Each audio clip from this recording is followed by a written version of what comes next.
Welcome, Greek U Nation, to episode number 378 of the Fraternity Foodie Podcast. I'm your host, Mike Ayalon, CEO of Greek University. I am a speaker and an author. Our third book is called From Letters to Leaders, Leveraging Your Fraternity or Sorority Experience to Land Your Dream Job. So go and pick up that book today on Amazon. We call these books the Fraternity Foodie Podcast because there is nothing like great food to bring college students together. Fun fact, one of my favorite spots to visit in Amsterdam was Anne Frank's home. The Anne Frank House was established in 1957 in cooperation with Anne Frank's father. His name was Otto Frank, and now they run an independent nonprofit that runs a museum in the house where Anne Frank went into hiding during the Holocaust to try to increase awareness of Anne's life story all over the world. So if you are planning on heading to Amsterdam at any time in the future, if you've never been there before, go and check out the Anne Frank home today. And we're going to be talking a little bit more about this topic of concentration camps on the podcast today. And the one that we're going to talk about today on the podcast is one that you might not be aware of. And I think it's really important for the college students to understand what happened in order to make sure that these types of things don't repeat themselves in the future. So today we are going to be talking to John Suzuki. John believes that we all have three careers. First, to learn and go to school. Second, to earn and make a living. And third, to return and give back. Now, in his third career of giving back, John's mission is to make the world better by inspiring people to live with less fear and divisiveness and bring a little more love into the world. John's skills include inspirational speaking, storytelling, problem solving, technology, evangelism, sales and marketing, and relationship building. His authentic and sincere spirit in caring for people are always appreciated by those around him. He's happily married for nearly 40 years, and John and his wife split their time between Seattle and San Diego, two beautiful cities where their children and grandkids live. Welcome to the show, John. Hey, Michael, thank you for inviting me. I can't imagine a better place to be at this very moment. Absolutely. I agree with you. The only place to be is the Fraternity Foodie Podcast. Exactly. So, I really love your story, and you have so much great information and history to share with our college students. I think it's always fun when we get to talk a little bit more about history, U.S. history, certainly. And you had 40 years of professional experience in technology sales, public speaking, business evangelism. Now you're starting to give back and you want more happiness in people's lives. So why do you believe that this third stage in life is actually to give back to others? I think it's hugely important. You talked a little bit about the Anne Frank home. Older people have done a lot of things. And my personal feeling is that, I've lived 62 years. That's a blessing. If anybody gets a chance to live 62 years, you're obligated to give back, in my humble opinion, in any way you can. I believe that we all share a common purpose, and that is to make the world better than the day we landed on it by loving one another, and because I believe that lifting people lifts the world. And, the things that we're going to talk about, it's interesting, Michael, because you talked about my background and everything. And now we're going, in a minute, we're going to devolve into a kick-ass war story, right? And people are going to go, what are you talking about? But anyway, for me, it's about teaching. It's, I realized in my career that the best advice that I ever got were from people who have been there and done that. And a really, really good friend of mine, a dear friend of mine, once told me, he says, John, I could care less about your opinion, but I'll listen to your experiences all day long. And so the idea is to help people learn, help young people learn, so that they, if you can shortcut, life's lessons to them and teach them things that they don't learn in school, to help them really to make the world better and lift one another. I think that's what the third career for me is all about. Yeah, that's what this podcast is all about, is, really giving them those lessons, those life lessons that maybe you didn't learn in school. And, what we're going to talk about today is certainly one of those areas, I think, that we just didn't spend enough time on to really understand what happened and how do we prevent something like that from happening. in the future. And, I think what I want to talk to you about is really the dangers of a broken country because, right now there's so much divisiveness. There's so much bucketizing of America at the moment. You just look at the political parties, and it's almost like we're not even listening to each other. Talk Right. about the dangers of this broken country. It's hugely dangerous. I mean, when there used to be a time when we used to listen to each other, right, and have debate and open minds. Now, and it all starts in Washington D.C., right? It's your way, it's my way, or the highway, and that is going to divide us. I mean, that's what happened that caused a civil war. And so a broken country can really lead to bad things. Honestly, you talk about the divisiveness and the bucketizing, right? I mean, you look around, we're bucketizing everybody. We got the white bucket, the blacks bucket, the gays bucket, the straights buckets, the Muslim bucket. We got all these buckets.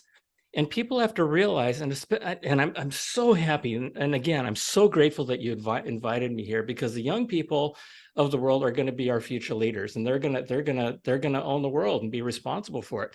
And so, when you look back on what we're going to talk about in World War II, it was fear. It was fear, and it's the bucketizing of people, combined with widespread fear, which led to the American concentration camps of World War II to begin with. And so people ask me, they say, well, I mean, that was back then. We're living in a different world. Can it happen again? It already has since then. And you think about the recipe of disaster being bucketizing people and widespread fear. Think back on 9/11. Someone came up with a wonderful idea, misguided totally, that all Muslims were terrorists and needed to be rounded up and put in concentration camps. Fortunately, calmer heads prevailed. You look at what happened in COVID, even more recently, with the Chinese issue, where people were blaming the Chinese. I mean, people in the United States were being attacked, right? Because somebody felt that they were to blame for COVID. We got to bring people together, and we have to bring people together, because absent bringing people together and educating them and helping them learn about what's happened in the past, we have to do that, or else it's going to happen again. Yeah, I 100% agree with you. And what's interesting and fascinating from my viewpoint, of course, is that fraternities and sororities really started in the United States because of debate, because the students at that time, if you go back to the origin of fraternities and sororities, the reason why they were created is because they weren't being allowed to have debate about certain topics on college campuses. So what did they do? They formed groups and started talking about it off campus, you know? And so we have to be able to learn how to debate and respect one another, but still work on these issues respectfully, and then come to a Exactly. mutual decision between us going forward. But I think that we've almost lost that ability to have debate. And so now everybody's in their corners and not communicating. That's the only answer that we have. And one thing that I realized a while ago, I was sitting at the airport in Los Angeles, big airport, passing thousands and thousands of people in this place. Mm. And I was looking around at all these different ages and races and all this melting pot of people. And I was looking specifically at random people. And I realized every single person there could teach me something. Every single person there, a 5-year-old could teach me something, right? And something valuable, life lessons. And so, I want to really help people be more curious, right? Help people understand that, what, we're all in this together, folks, right? And be curious and listen to people, and it's okay to disagree, is right. Yeah. You can agree to disagree. It's totally fine. And so I love that about the fraternities and the sororities, Yeah. and I hope they will continue that spirit.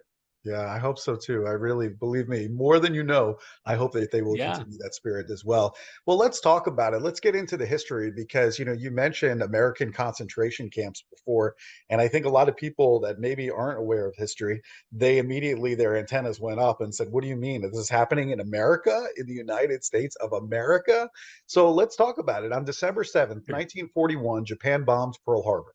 The Yep. United States gets into World War II. Now you have President Roosevelt, who signs Executive Order 9066, which allowed the U.S. Army to imprison Japanese American citizens in concentration camps. So, why did you decide to write about the story of Shiro, Kash, Kashino in your book? It's called American Grit: From a Japanese American Concentration Camp Rises an American War Hero. Why'd you write that book? Well, you know what? You kind of said it at the beginning, because nobody knows about this stuff. And fewer people, like you said, when people's ears go up when I talk about concentration camps in America that that incarcerated 50,000 American children during World War II. And they go, wait, what? What? This is actually a true story.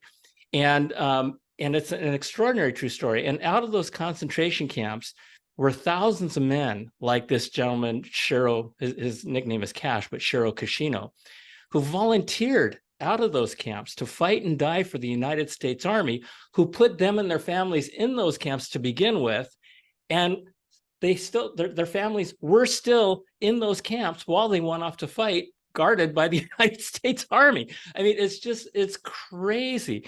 And so, I wrote this to inform the world.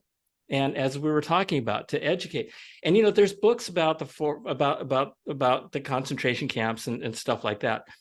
I think one of the things I realized is that we have to present it in different ways. And so I present the entire experience of the American concentration camps and these men who went off to fight and die for the United States Army through the story of Shiro Kashino, who volunteered out of the Minidoka concentration camp in Idaho. And by the way, there were 10 of these things scattered across the country that jailed 122,000 people and evicted and evacuated them from the West Coast because of their race. And so, it's just an amazing story. And Shiro, he volunteered out of a camp. He joined the segregated Japanese American war unit called the 442nd Regimental Combat Team, this team went on to become the most decorated war unit in the history of the United States for its size of duration. And Shiro Kashino came out being one of the most decorated war heroes of World War II with 6 Purple Hearts. 6 Purple Hearts. It's just crazy. I mean, he got blown up 6 times and kept going back, to fight with his men. So it's an incredible story, right? And it's a true story, and it's a story that the world needs to hear. And that's why I call it American Grit, because of what they did to prove their loyalty and what they did after the war, and which of itself is an amazing testament to American Grit. Yeah. So clarify this for me, because here you're talking about concentration camps for Japanese American citizens. And then suddenly now you're talking about the most hated Americans at that moment because of the bombing. How were they now chosen out of concentration camps to ultimately defeat America's enemies? I mean, the story is wild.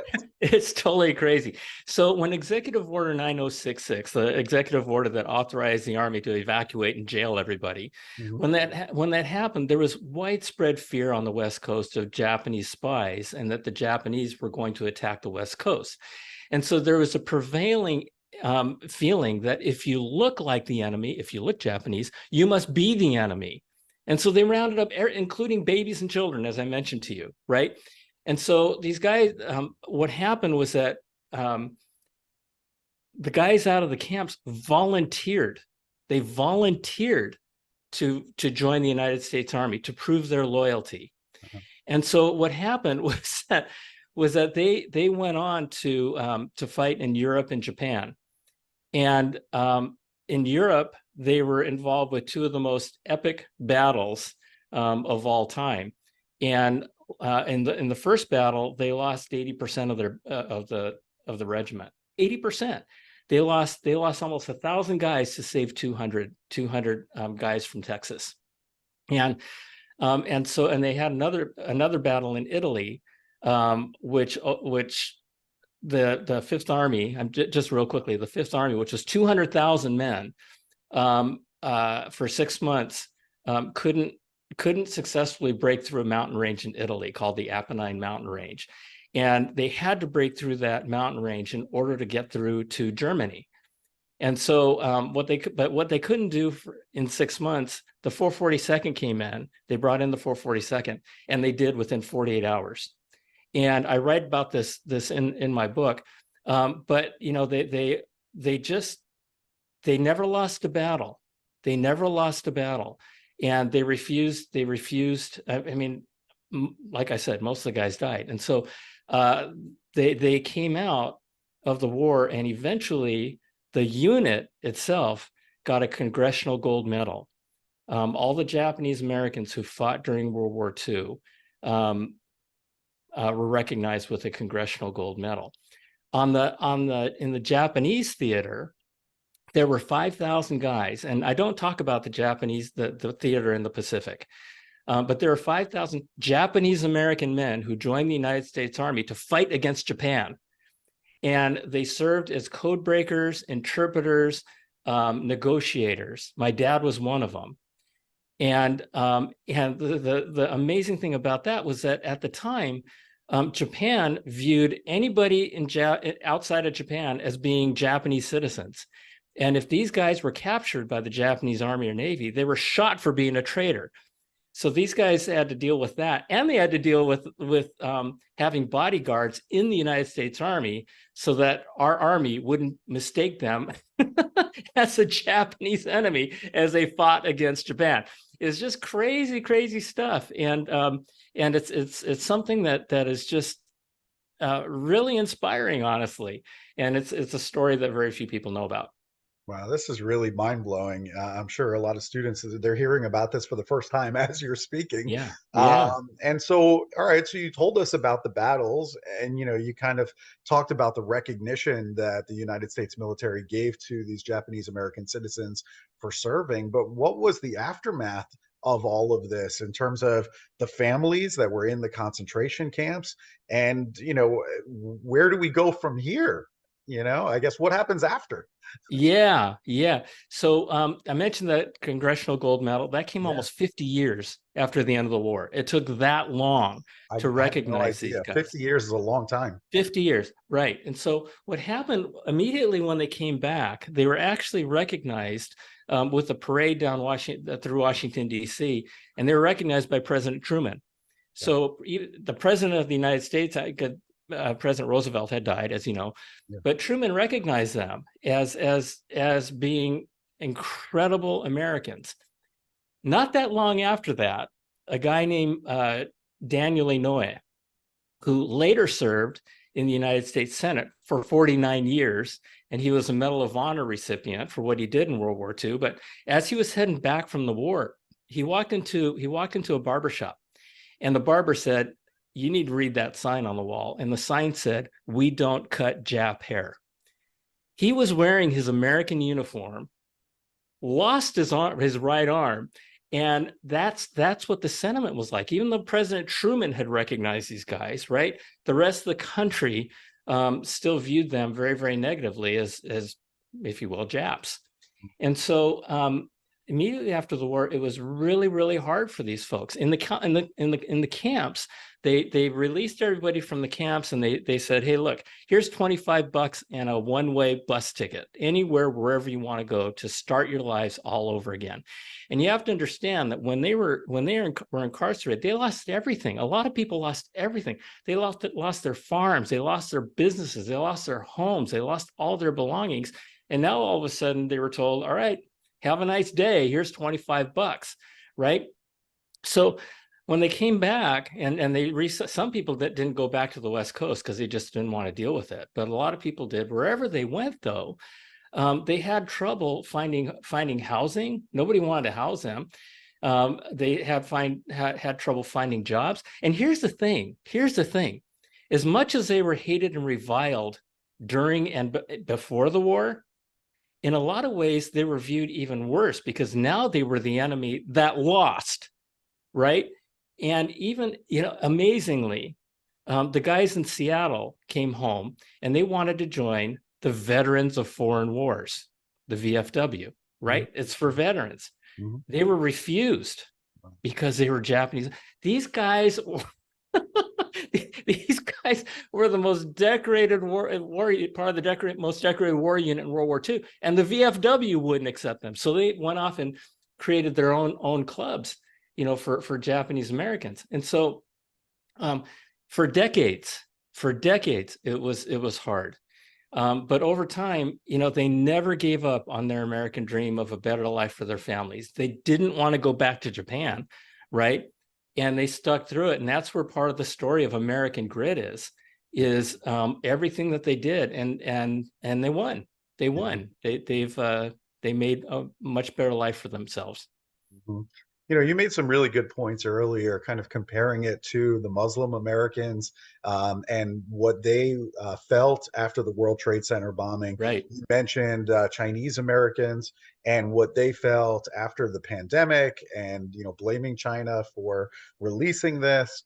And you actually believe that American concentration camps are our future, which to me is just so scary, because I always want to talk about my Jewish family's experiences escaping from the German concentration camps in the Holocaust, Right. because my family was gutted, and if it wasn't for two people escaping the concentration camps, I'm not here today, and I don't want us to ever repeat that history. So, what do we need to do in order to stop these concentration camps from happening again? Well, a couple of things on what you just said, right? Absent us stemming the current tide, they will happen again. Mm-hmm. That's why I'm doing this, right? Mm-hmm. I don't want it to happen again. Mm-hmm. And it's we use the words concentration camp both for the American experience and the European Holocaust experience. Mm-hmm. The experiences obviously were different, right? Because the United States didn't purposely kill people in our concentration camps, but they were concentration camps nonetheless. And you look at any definition, it talks about large numbers of people, oftentimes persecuted minorities, imprisoned deliberately in a relatively small area with inadequate facilities. That's a concentration camp, right? Mm-hmm. But the European experience obviously was so terrible.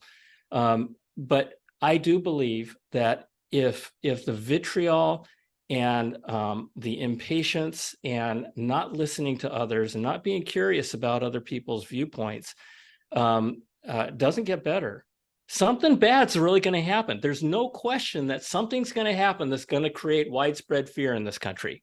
Mm-hmm. And the only question is, how are we going to respond to it? So what do we need to do about it? So I believe, what I believe needs to happen is not any kind of a tectonic shift in the way we look at the world. It's not something that's going to come down from Congress that says you have to do something. It's going to be little things. It's going to be little things, which is part of the reason why I'm so excited to be talking with your audience. Mm-hmm. Things like being responsible for your life. And I know this is one of the things that you teach your audience. Don't be a victim, right? Don't be a victim, because love comes from strength. Fear comes from weakness, right? I mean, I'll tell you something. I many years ago, I had this dream. This recurring dream that some big guy would grab me and he would push me up against a wall, and I couldn't move. There was nothing I could do. Mm-hmm. And so what I did was I learned martial arts, right? And 25 years later, I'm a 5th degree black belt. I never have that dream again. Right? It just doesn't happen. I've never had to use it or anything. But I mean, when you learn to take responsibility and face those fears, all of a sudden you have control. It's a most wonderful thing to be able to say, you know what, my life is the result of the decisions that I've made. Stop blaming somebody else for it, mm-hmm. right? And take responsibility for it. And the other part of it is learning to live with gratitude, learning to live with the gratitude that we do live in a crazy great country. It may not be the greatest in all ways, but Tom Brady was the greatest of all time, right? I mean, did he make a really great linebacker? No, right? He played one position, and that still made him the greatest of all time. And so, and one way to live with gratitude that's really, really simple that everybody's going to be able to do right now is what I call got to get. Change the word got to get, right? Instead of saying, I got to go to class, I get to go to class, right? I got to go to work, I get to go to work. Because you know what? I mean, all this stuff is a privilege, right? Going to school is a privilege. Going to work is a privilege. I got to get up. I get to get up. That's a real privilege, right? For me, I get to get up in the morning and I'm able to wake up. And so if you just change those two words in your life, it'll start, you'll see a shift. You will see an instant shift. You probably felt it just when I said it, right? And so, and so it's not huge things that need to happen. I'm not telling people that you have to change the way you do business. One thing I have always, and I've heard this come back to me, and people have said, John, I love what you said about this thing. I raised my kids to always take care of the little ones. Always take care of the little ones. It's really easy to hang out with the big guys, the cool people, right? The bosses and all that kind of stuff. But I tell my kids their job is to take care of the people who are being bullied. Take care of the people who are insecure. Take care of the, in the fraternity and sorority world, right? Taking care of the folks who are just coming in, right? The pledges. Take care of them, right? Mm-hmm. And I get the hazing thing and stuff like that, but take care of them. And so if we do that, if we do little things like that, we'll lift the world. And if you just live with an attitude of gratitude and take control of your life and understand it's a wonderful thing, because now you can set a whole different chain of decisions moving forward that will change your life. Your decisions direct your life. Mm-hmm. I like that a lot. I get to go to college. I'm in a doctorate. Exactly. I'm in a doctorate program, and I consider myself very lucky to be able to be in a doctorate program. And I think to the college students who are listening right now, undergraduate level too, you have enormous privilege going to an institution of higher education. Absolutely. Okay. Not everybody gets that opportunity in this world. All right. And so I do think that we have an obligation as fraternity and sorority members to leave our communities better than we found it, because ultimately we have privilege, and you have to understand the privilege and the responsibility that goes with that to make your community better, not just to take, but to give. Exactly. That's exactly. really, really important.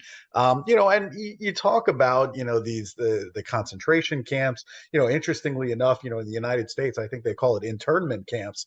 Right. Maybe that sounds better. I don't know if there's necessarily a difference between the two, but how do we live in a society of less fear and more love for our children's sake? Well, I tell people all the time that when I grow up, I want to be like my kids, right? And it goes back to the little things, just little things, making little shifts in your life. Be the person you want your kids to be. Be that person, right? And guess what? Your kids will be like that, right? And so will you. And so, one of the things I tell people is, as much as I respected my dad, and he fought against the Japanese in World War II and all that kind of stuff, there are so many things about him that I did not want to have in my life, that I just refused to make part of my life, and I refused to make part of raising my children.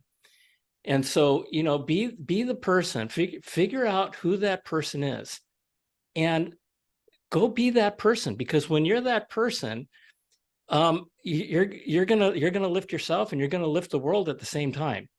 And learn about other people's perspective. Learn about what's happening. Don't whitewash. This whole thing about whitewashing.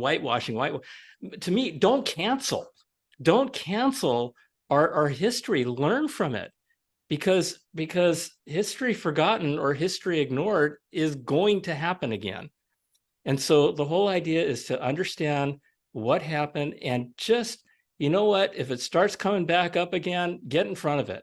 Help me get in front of it, right? Because bad stuff like this doesn't raise anybody. It Yeah. just makes everything worse. Really well said. I love this book that you wrote about Kash, also known as Shiro Kashino, Yeah. called American Grit: From a Japanese American Concentration Camp, Rise as an American War Hero. What was the response that you've received from your book so far? It's amazing. It's amazing. It's been wonderful. It's been wonderful. I read the reviews and stuff like that, and I haven't gotten a 4-star yet. It's all been 5 stars, and so the response, largely it's been, oh my God, I didn't have a clue about all this stuff, and other people said, hey, I knew about the concentration camps and I knew about the Japanese Americans going to war, but I didn't know this stuff, right? Mm-hmm. And so, but it's an Amazon bestseller, and so, and to be honest with you, I was concerned. I purposely used the words concentration camp on it, Yeah. right? Because some people had told me, well, that has to do with the Holocaust, but Right. talking to the folks that I interviewed, they hated the term internment camp. They hated the term relocation camp. They were euphemisms. They had their civil liberties taken away. It was the Supreme Court ruled that it was unconstitutional many years afterwards. And so, yeah, but the response has been wonderful because people are learning from it. Yeah. And that's So, what I'm looking for. I mean, did we use internment camps just to make people feel better? So basically, is that why we use that terminology versus a Yeah, concentration camp? yeah, it's a euphemism. It's a euphemism, huh? And they use relocation camps, which is even worse, It's even worse than right? internment camp. And now here's the fact of the matter. They are all the same thing. The concentration camps are internment camps, are relocation camps. Mm-hmm. But I'm calling it like it is. Yeah, well, that is pretty brave for you to call it like it is, because if you look it up online, like I said, you'll just see internment camp. I mean, that's the Right. terminology that's most commonly used. But it is interesting that you chose that for your title because you're really saying, "Hey, I'm calling a spade a spade." I mean, it is what it is, and Yep. we can't, basically try to make it seem better or not talk about it. This is a part of American history, Well, the and name of the book is American Grit, and yeah, so I just, if I'm gonna talk about it, I better do it, yeah, you right? better go all And in, and step you up. did. Yeah. Yeah. Wow, this is just incredible. Well, thank you so much for sharing all of this. I think this is fantastic. I know that you live out in the Seattle area. I'm going to be going out to, I'm speaking in Washington this month at Washington State. So I'm going to be on the West Coast. I'm going to be pretty close to Sure. Seattle. So, the next time I get out to the Seattle area, where should I be going for a great meal? Well, I don't know if I'm the right guy to ask that question because I'm but your listeners are going to love it because I'm a very budget-minded man Perfect. when Our it comes to listeners going love out. that. That's exactly what they're Yeah. looking for. And so this might be a little. I'm going to give you 2 recommendations. First place is a donut shop. All It's right. called Top Pot Donuts, and the original store is in Seattle. So if you have a chance to go there, it's amazing. The other restaurant, which is one of my absolute favorites, is a Japanese family restaurant, and it's called Maneki, as in the Maneki Neko. The little white cat that's like this in the front of Japanese stores. So Sure. Maneki, and it's Japanese comfort food. And so if you're into just a family restaurant to go to really great food, go to Maneki. It's wonderful. That's a perfect recommendation. We got college students that are living on a budget, so they're going to head right Yeah, over there and they're going to yeah. go and check it out. I love the Japanese comfort food. It's one of my favorite type of cuisine. So for me, that's a big bonus. So next time I'm in Seattle, I'll go check it out. I'll let you know what I think. Awesome. Wonderful. Yep. It's really, really good. I love it. All right. So if our listeners, if they want to go and buy your book, or maybe they want to bring you in to speak on their college campus about the Japanese Americans during World War II, where should they go to connect with you? Oh my gosh, I would be honored with both. So they can go to johnsuzuki.com and everything is there. And as for buying the book, it's in a lot of bookstores and certainly on Amazon. So you can go there and learn about it. But I'd be honored if you read the book, and I'd be certainly honored to come and visit you guys. Well, that's fantastic. All right, it's johnsuzuki.com. Go and pick up the book on Amazon. It's called American Grit: From a Japanese American Concentration Camp Rises an American War Hero. This book is all about Shiro, also known as Kash, Kashino. Just an incredible, incredible story that, they just don't teach in school. So I'm super happy that you took the time to write the book and get it out to the masses and tell people about it, so that way we don't repeat some of these things that happened throughout our history here in America, certainly all over the world. We don't want to see these kinds of things happening. So thank you for writing the book, and thank you for being a guest on the show. Well, thank you for having me, Michael. It is a total honor for me. Thank you. Fantastic. And to our listeners, if you enjoyed this conversation with John, make sure that you like it on social media. Make sure that you share it with other college students that maybe didn't know about this part of American history. And we hope to see you on another episode of the Fraternity Foodie Podcast. Thanks so much for joining us, and we're going to see you next time.